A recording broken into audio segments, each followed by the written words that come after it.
So friends, ito yung unit natin, isang Bluetooth. So para makikita nyo na flicker dyan, pero dito sa sa nakita nyo yung actual, hindi yan nagpi-flicker. Sa camera lang yan.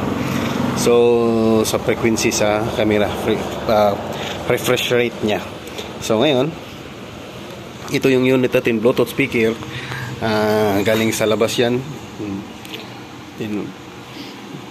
Ang history pinagawa sa iba, then ayun, hindi nagawa. So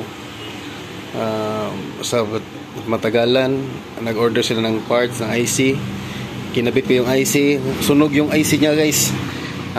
Yung tracks ng IC sa board, sunog yung board.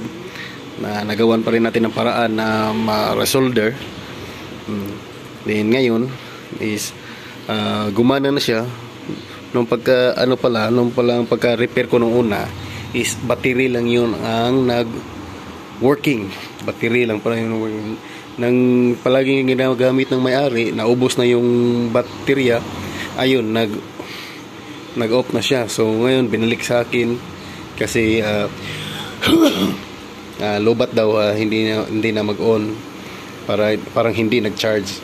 So ngayon guys, ito na yung board. Ito yung board, simple board lang naman siya. Hindi siya simple kasi class D ito. Bunutin natin.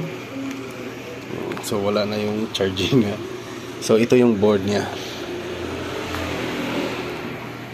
Off natin, baka masira. Okay. So ipakita ko sa inyo yung board. Ito yung board.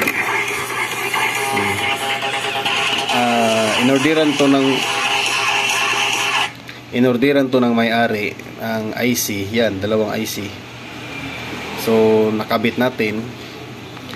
Then ayun, gumana, tumunog sa battery pala na supply.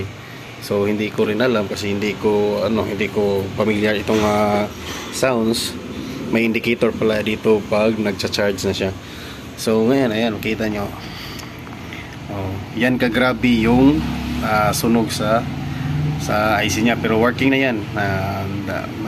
Sa high at saka whopper, ito dalawa na IC sa amplifier. Ito sa whopper, ito naman yung sa full range. Then yun guys, sa pamantagalan, nalobat yung battery at hindi na mag power on siya pero magbabalik off. Kaya pala kasi hindi nag-charge yung adapter niya. Ito yung adapter niya. So sa katagalan na inaantok-antok ako na nagtrabaho nito, tiningnan ko talaga kung bakit ayaw mag-charge. So dito, ito yung charger niya, ito yung one. So tiningnan ko, ito yung trucks. May dalawang IC dito guys. So ito yung pinagbabawal na technique na ginawa ko. Ang bawal na technique. So may dalawang IC dito na regulator. Ni-regulator dito. Para ang galing dito sa input. Dito mag-output dito. At ito papunta na sa charging. Ito yung charging ng battery. DC-DC nya sa battery. Ito naman, ito yung magsusupply papuntang amplifier.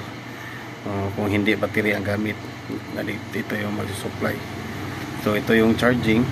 So nung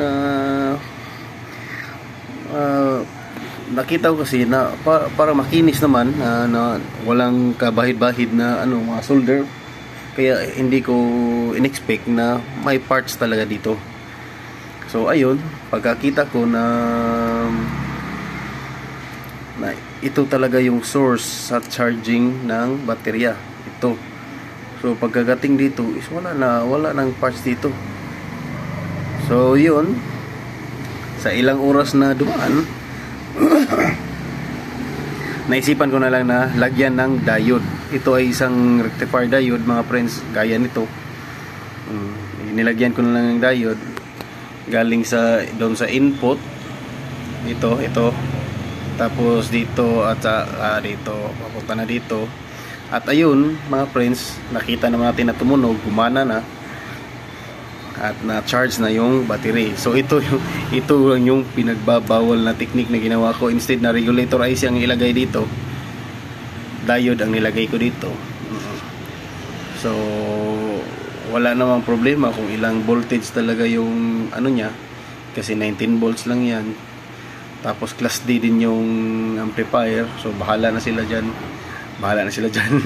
Tapos dito charging, ito naman magkukontrol ng charging sa battery, itong parts na ito, itong DC-DC na ito. So yun guys.